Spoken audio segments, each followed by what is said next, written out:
Yan oh, may tubig. Yan pa lang may tubig na gas. Kaya hindi napaandar yung motor. Ito yung tubig sa carb.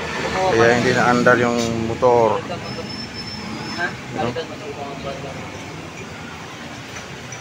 Oh, malinaw na may tubig. Kaya ang ginawa, baklas ng tangke at i-drain ang gasolina.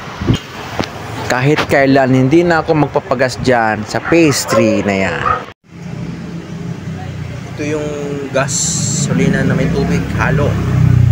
Nalaman mo pala talaga oh. Bubukod na yung puti. Tubig.